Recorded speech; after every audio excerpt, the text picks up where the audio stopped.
Bon, bonjour à tout le monde et bon jeudi. Que le bon Dieu, que nos ancêtres nous accompagnent dans ce combat épocal. Le moment de libérer l'Afrique est arrivé et je crois que chacun de nous doit faire sa part. Aujourd'hui, nos frères du Niger sont sous attaque, une attaque violente. Nos frères du Mali sont sous attaque. Au moment où je vous parle, nos frères maliens sont en train de combattre. Nos frères burkinabés sont en train de combattre. Écoutons ce vocal. Pour qui ne le comprend pas, comme c'est en bambara, je vais vous expliquer. Voilà, donc yɛrɛ Mali sanfɛ cɛ y'a yira k'a fɔ ko Gurumara Rusu mara kɔnɔ kɔnba min kɛra Gurumara Rusu n'o minɛnw de ye o Gurumara Rusu kɔnba terroriste caman fagara o terroriste caman minɛ terroriste fɛn min ye mɔgɔ 20 bɔɲɔgɔnko ye o ɲɛnama minɛna an ka cɛdenw fɛ ni o ka coopérant riche minnu bɛ k'u dɛmɛ kɛlɛ la. Mais kabako kɛra mun ye Gurumara Rusu mara kɔnɔ Gurumara Rusu n'a hakili b'a la an ka bato jɛnina o kɛrɛfɛla de la ye o Gurumara Rusu kɔnba Alimanw minɛna la Amerikɛnw minɛna Faransɛw minɛna mɔgɔ 20 jate o ɲɛnama minɛna mɔgɔ 6 o ye nanzaraw ye o 6 min ye nanzara ye Allemagne Angleterre Allemagne France et puis Amérique olu ɲɛnama minɛna kɛlɛkɛyɔrɔ la. Donc a yira k'a fɔ an jɛɲɔgɔn minnu ye Rusiw o y'a fɔ k'u ka mɔgɔ 6 ninnu t'olu bolo k'olu bɛ taa u ka kiri kɛ f'u ka jamana kan n'o ye Rusi jamana ye parce que olu y'a fɔ u ka cɛdenw bɛ Mali kɔnɔ tubabu k'u yɛrɛ kɔlɔsi Mali kɛlɛli la donc o ye tubabu nanzara ɲɛnama minɛ a bɛ ka mun fɔ audio kɔnɔ dɛ parce que ale bɛ Gurumara Rusu on va traduire il y a eu 6 personnes de nationalité américain français allemand o y'olu ɲɛnama minɛ olu ka kiri bɛ taa kɛ Rusi jamana kan n'Ala sɔnna a tɔ mɔgɔ 14 Mali bɛ taa olu datugu a ka kaso la minnu fagara olu fagara minnu joginna olu joginna mais ɲɛnama minɛ o kɛra mɔgɔ 20 de o mɔgɔ 20 kɔnɔna na il y a des Américains et des Français et des Allemands dedans olu ka jugement bɛ taa kɛ Rusi jamana kan n'Ala sɔnna ma Rusiw y'o layiru ta Mali ye ko k'o to olu bolo o fɔra kunnafoni kɔnɔ. Bon, vous avez tous compris.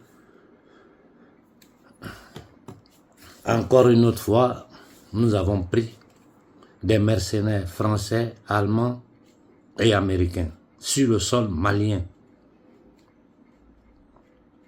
Donc ça veut dire que ces terroristes sont guidés par des mercenaires de forces spéciales de ces pays-là. Si ça là, vous n'appelez pas ça une guerre contre l'homme noir, comment vous allez l'appeler? En ce moment où je vous parle, nos soldats au Mali sont au combat. Au moment où je vous parle, aujourd'hui encore, nous allons enterrer certains de nos frères. Parce qu'en guerre, les gens meurent. Comment nous comptons résoudre le problème du Niger? Comment nous voulons le résoudre? Ce que le Mali est en train de subir, ce que le Burkina subit, les erreurs que nous avons faites dans le passé, les erreurs que nous avons commises au Mali, les erreurs que nous avons commises au Sénégal. Aujourd'hui, le Sénégal est totalement blindé. Au Niger, nous ne devons pas commettre les mêmes erreurs. Moi, je sais les risques que je prends en sortant publiquement. Ça, ce sont des choses que j'ai dit en privé à nos frères du Niger. Et je sors publiquement pour le dire ici, devant toute l'Afrique. Cette fin de semaine, après la prière de vendredi, il faut des millions de personnes pour encercler la base militaire française. Je répète, je veux voir des millions de personnes pour encercler la base militaire française. Que personne ne puisse entrer, que personne ne puisse sortir. Ne faites rien, encerclez-la. Qu'aucun élément ne puisse sortir de cette base, aucun élément ne puisse entrer dans cette base. C'est un. De deux, il faut des millions de personnes sur l'ambassade de France. Il faut aller déloger l'ambassadeur et tout le personnel qui est dedans. Ils sortent avec le drapeau blanc en disant on s'en va et nous les accompagnons jusqu'à l'aéroport. Les autorités vont trouver le moyen de les faire partir dans un des pays africains où ils ont leur base militaire et de là-bas rentrer chez eux. S'ils refusent de sortir, rentrez dedans, prenez-les, je répète, prenez-les et remettez-les aux mains des autorités. Jeunesse, rentrez dans l'ambassade de France. Prenez-les.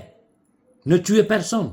Prenez-les, attachez-les aux yeux. Le monde va voir l'ambassadeur de France attaché par le peuple africain comme notre peuple a été attaché pendant des siècles. À l'aéroport, ils seront dans une salle là-bas jusqu'à ce que la France trouve une solution avec ces nègres des salons du Bénin, du Sénégal ou de la Côte d'Ivoire pour les évacuer. Je m'arrête là, je n'ajoute rien là-dessus. Cette fin de semaine, l'ambassade de France doit être vidée à Niamey. C'est votre devoir. Si vous ne le faites pas, vous allez regretter. Je vous dis, si le staff de Sonko m'avait écouté, aujourd'hui le Sénégal ne serait pas dans ces conditions. Cette fin de semaine, il faut des millions de personnes. J'ai vu que la mobilisation a commencé. Après la prière de vendredi, il faut encercler la base militaire française. Personne ne rentre, personne ne sort. Pour qu'ils puissent sortir de cette base-là, il faut que le monde entier voie des militaires français tirer sur le peuple du Niger, tirer sur l'homme noir qu'ils ont toujours tué comme du gibier. Et cependant, il faut pénétrer dans l'ambassade de France. Vous êtes avertis, tous fonctionnaires qui sont à l'intérieur de l'ambassade de France, nous ne sommes pas des violents. Nous vous dites, dégageons de chez nous. Si vous ne dégageons pas, nous allons vous attacher comme vous nous avez toujours attachés. Nous allons vous attacher et vous mettre dans une salle à l'aéroport jusqu'à ce qu'on vienne vous prendre. Sinon, vous jetez à la frontière du Niger. Voilà mes dernières recommandations. Après ça, je me tais, je suis dans le silence et j'observe. Bonne journée à tout le monde et que nos ancêtres nous accompagnent dans ce combat. C'est une guerre déclarée et nous allons la faire, cette guerre-là. Bonne journée.